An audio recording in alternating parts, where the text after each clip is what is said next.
What's going on, guys? Biggles1 here, and as you can probably tell, I now have a microphone that works.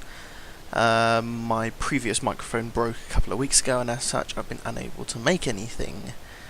However, my new headphones have arrived today. I've just tested them out, and now I'm moving on to record.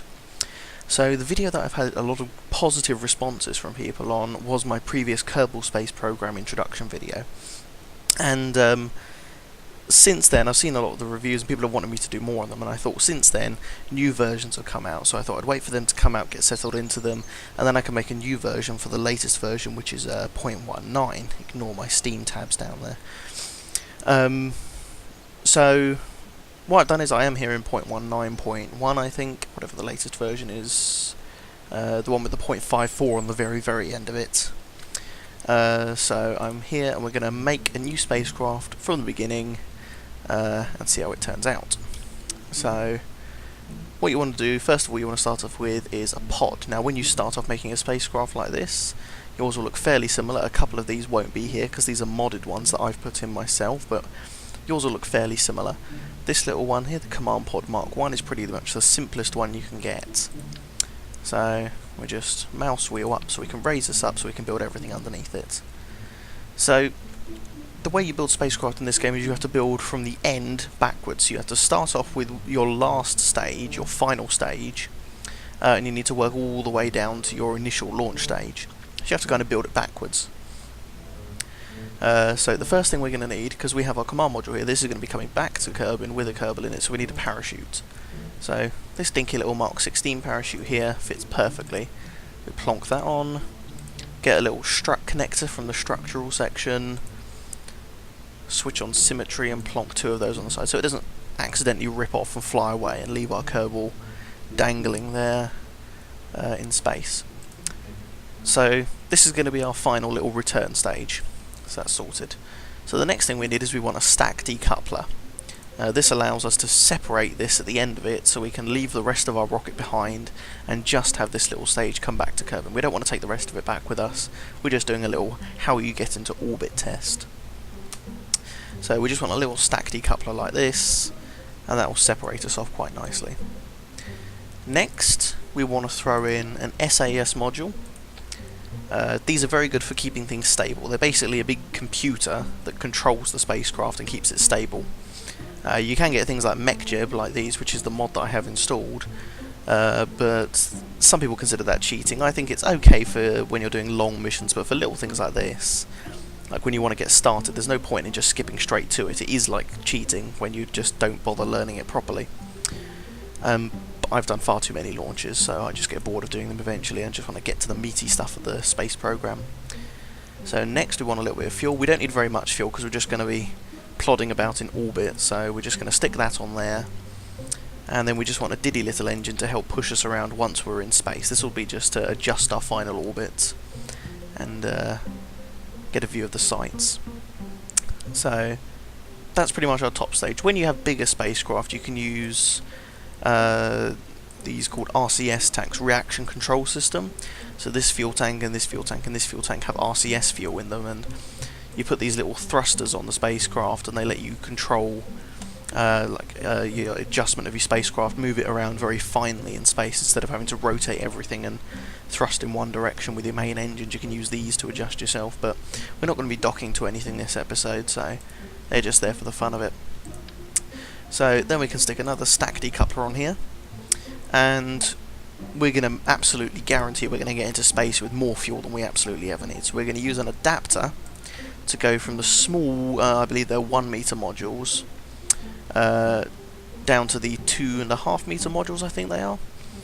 So we go from a small spacecraft basically to the large section, and that means we can use these Rockomax jumbo tanks. They look kind of similar to the old space shuttle tanks, but they're pretty good for carrying lots of fuel. So we're going to plonk that, and then we're going to, that's a small fuel tank, we're going to plonk another one of those on the end, just to make sure we have enough fuel in this, and then we're going to plonk a huge Rockomax mainsail engine on the bottom. Now this is probably enough to get us up into space, so we have enough of these liquid fuel engines here, but just to guarantee it, I want to put some radial decouplers on. Now these decouplers mean you can attach stuff to them. There's a couple of flatter ones as well that do the same thing, but these ones look nicest. What they do is you can plonk them on somewhere and then you can attach something and you can drop it off. So essentially it's like a side-mounted version of these decouplers. So you can attach stuff to the side of your spacecraft. And what we're going to attach is a couple of these solid fuel boosters. And there's a slight glitch with the game where you need to plonk something down and then pick it up again in order to place it, but we just want to make sure these are in line. That's something else. If your stuff isn't in line and centered, you're very quickly going to find your spacecraft not pointing the way you want it. So, and then we want just a little nose cone for fun on top of those. So they're just a couple of little boosters going to get us off the launch pad and get us going. Kind of give us a kick up into orbit, but yeah, we should be able to do fine with this. So, the very last thing we want to put in is we want struts. Now, there's a saying in Kerbal Space Program that if you can't fix something, you're not using enough struts, and that is actually surprisingly true. But we're just going to stick some struts on here to make sure these stay steady, because these are very powerful and you don't want them accidentally caving inwards and blowing up the spacecraft. That would be very, very bad. So we don't want that. So. And then we just need to adjust the launch computer over here, so we want these and the main engine to go off at once, and then we want these to separate, and then we want the main engine to separate, and then we have our little top stage up here. Now, one more thing. Something they've added since the previous version is electricity.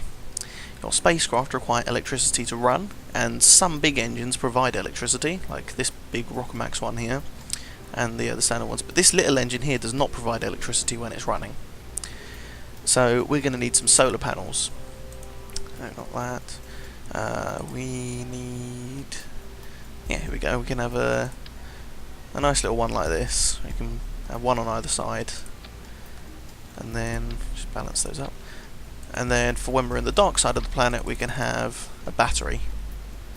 So that stores the electrical charge when there's no sun. But we've got two little solar panels there, so that we have that.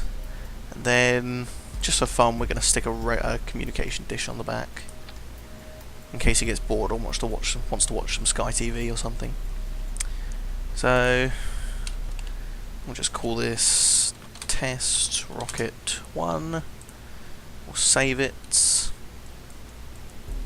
And yeah, one more thing we want to do is we just want some launch towers. They just make it much easier to snap to edges. They just make it much easier to control the launch, so things don't accidentally blow up. So just stick one on either side. That'll keep it steady. Make them brake when we start the engines. There we go, we're sorted.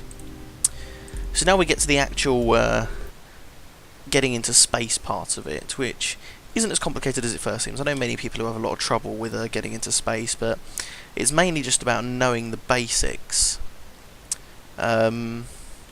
So first thing you want to do is, once your game spawns in and the physics is enabled, and you know that because it will kind of jerk slightly when it starts up, first thing you want to do is you want to start off your SAS by pressing T.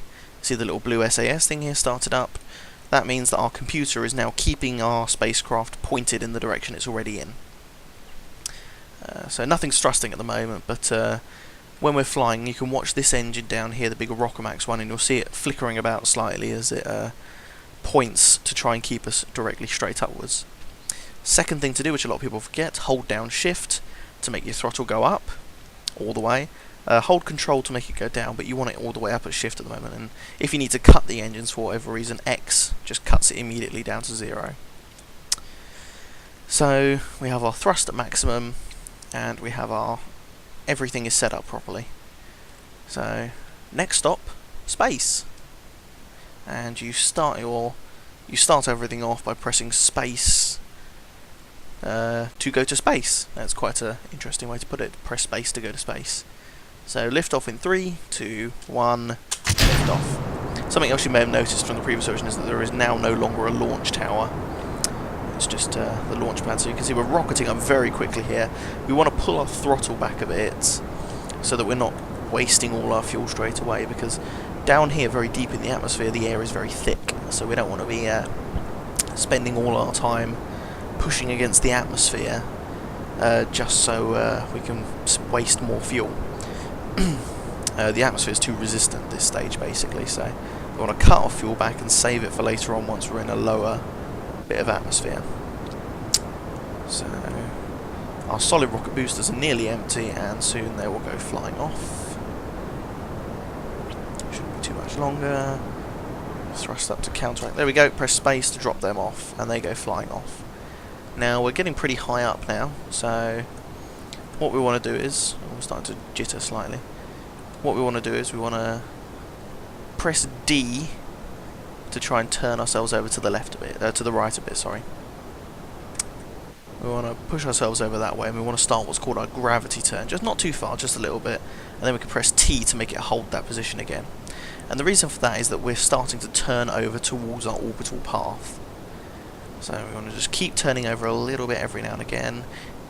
Usually you start this somewhere between about 7 and 12,000 meters, depending on your spacecraft specifics, but this spacecraft is basically overpowered as things go, so it doesn't tend to matter too much. You have plenty of fuel left over, and as you can see, we're now nearly at a kilometre a second in terms of velocity, so we want to turn over a fair bit more, get ourselves turning more towards orbital speeds. Press M to check the map and see how we're doing. Oh my goodness, our apoapsis is flying off into the distance. There we go, we can bring that down, and then we can just start to turn ourselves over. Now that our engine's not thrusting, we've lost all of the gimballing power, so we're just relying on the torque from the top of the spacecraft, which isn't very much, so it's taking a lot longer to turn. But we just want to hold ourselves on the horizon line here. That's a fairly good place to put yourself. I'm plonking a lot of this episode. So we've brought our apoapsis up to 140,000 meters. Now your apoapsis is the highest point in your orbit. Your periapsis is the lowest point in your orbit, but at the moment our periapsis is somewhere near the planet's core, which is slightly problematic because we don't want to be going to the planet's core. We want to go into space. So what we're on at the moment is what's called a parabolic trajectory. It's basically what happens when you throw something up and then it gets pulled back down again. We're not in an orbit until we keep going around the planet. So we can add a maneuver node. I've got 2 minutes. We can add a maneuver node by clicking and clicking add maneuver, and then we can drag our little prograde vector, which is our positive velocity vector. We can keep pulling that, and you can see it'll tell you what your predicted orbit's going to be.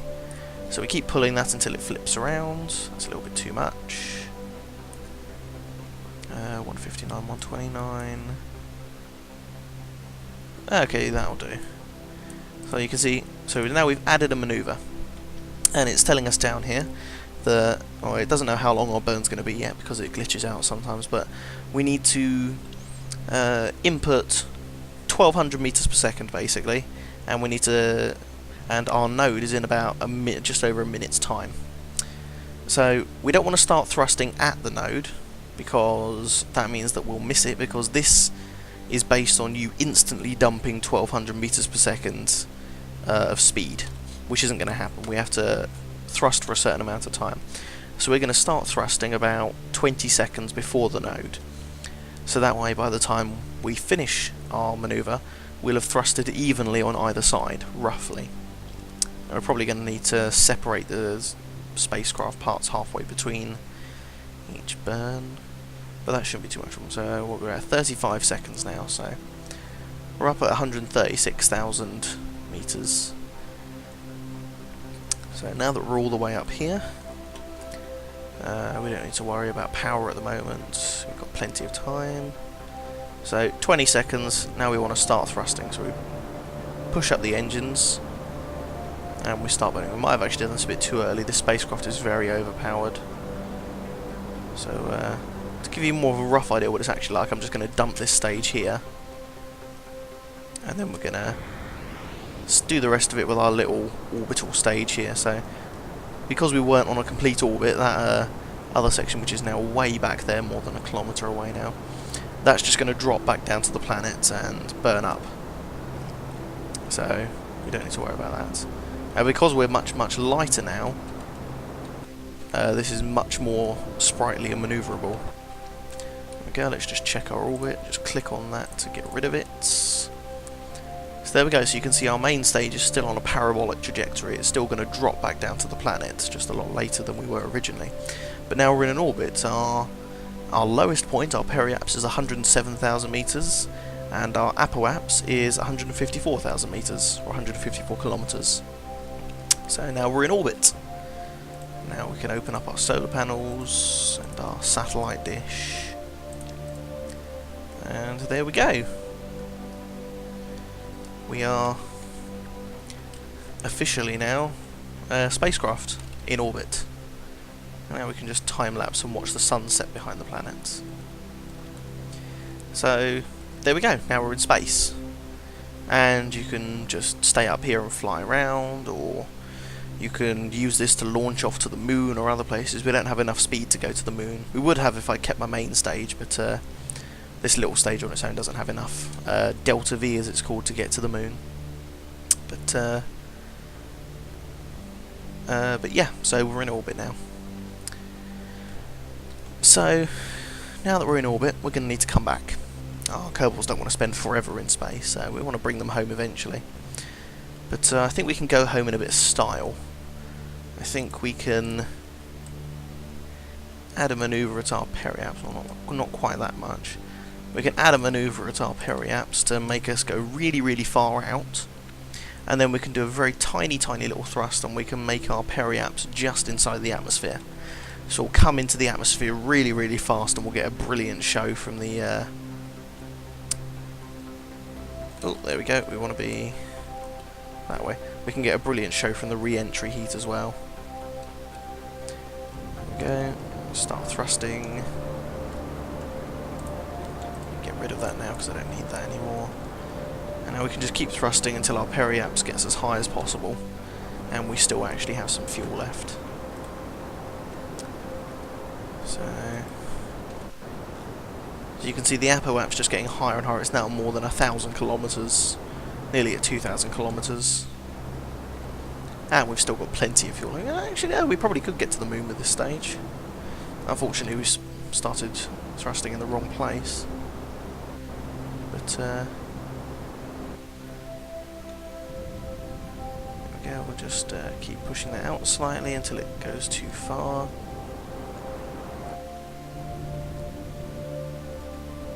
Oh, that's a bit too far. That means we're just about to leave Kerbin's sphere of influence. Oh, let's get back on target. T to hold it. There we go. So we're going to move 80,000 kilometers away from Kerbin before coming back. So we should be going about the same sort of speed when we get back here. So we've got Minmus and the Mun, which we'll probably be visiting in a later episode. So let's just point ourselves straight up, for convenience sake. There we go. Well, we've got plenty of fuel. Yeah, we could have visited Minmus really with this spacecraft. It's got a lot more thrust than I thought. So now we can just accelerate time and watch Kerbin fly off into the distance. And we should be getting to the top of our orbit soon. Oh gosh, that is getting quite far away. Let's just add something at the top so I can see where it is. It's going to take us 4 days to get out there in game time.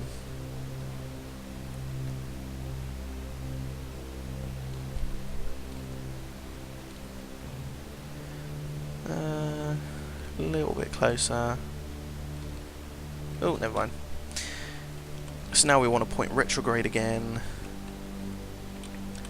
just so we can lower our periaps to be just under the atmosphere. And you see, it only takes a tiny, tiny amount of thrust to get us down there. Despite the huge amounts of thrust it took us to get out here, it takes very little to get back. It's actually been said the hardest part of half of spaceflight is just getting there in the first place. Once you're there, once you're actually in space, it's pretty easy to get to most of the places. So there we go. That's tiny little Kerbin down there in the distance. And now we're going to head back to that. You can see the moon buzzing around it there. Here we go, we're coming round. I think we're going to be landing on the dark side of the planet. There we go. Yep, definitely on the dark side of the planet. So now we want to fold away our panels so they don't break off and cause extra debris. And then we want to point off to the side and kick that away from us. So now we've separated our main section of our spacecraft away, and we better hope we land this time, otherwise we're going to be going off into interplanetary space. But yeah, we kicked off our upper stage, and we just got the little command module with the parachute left. So we're going to start coming down. So if we just flip ourselves around so we're in the right direction.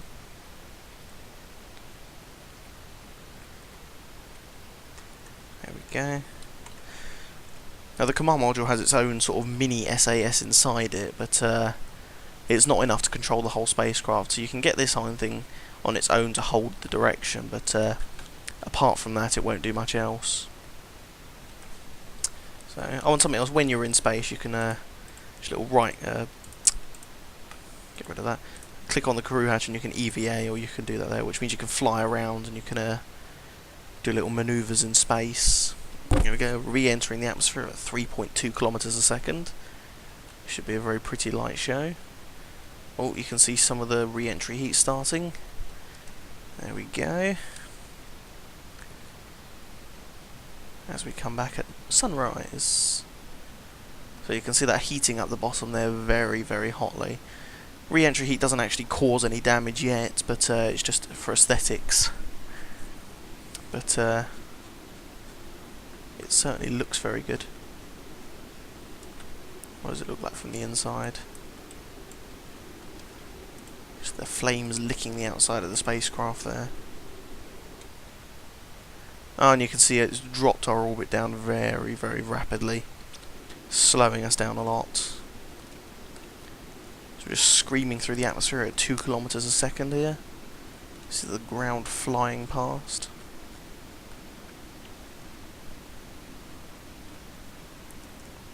And you can see we're already down to 1700 meters per second, so again, the atmosphere is slowing us down very rapidly. It looks like we're going to come down over land. We'll just make this go a little faster. There we go, so that's the re-entry heat's dying off now, so we've slowed down a lot as we drop into the thicker atmosphere. So there we go, bring ourselves down. Looks like some quite hilly terrain here. So now we're at about 6,000 meters. We can deploy our parachute, and that will just slow us down a little bit more. It hasn't fully deployed yet, it's still in its drag position, but once we get to 500 meters above the surface, it'll deploy fully. Note that that's not 500 meters by the thing up here. This is 500 meters from directly above the ground. So there we go. So the elevation of this terrain is about 300 meters. And then we're going to quickly just drift down to the ground. There we go. So we should hit the ground at about 300 meters. And there we go. See the ground's coming up, and we're like about 338. There we go. So now we've landed. Bill Kerman is celebrating, and he's very happy that we've made it back to space. Back to Kerbin, back from space rather. So there we go. That's a little guide on building your first spacecraft and getting yourself into orbit. Give me a like, and don't forget to subscribe, and feel free to comment and let me know on anything else you'd like to see, and anything you liked or didn't like. Thanks very much for watching, and I'll see you soon.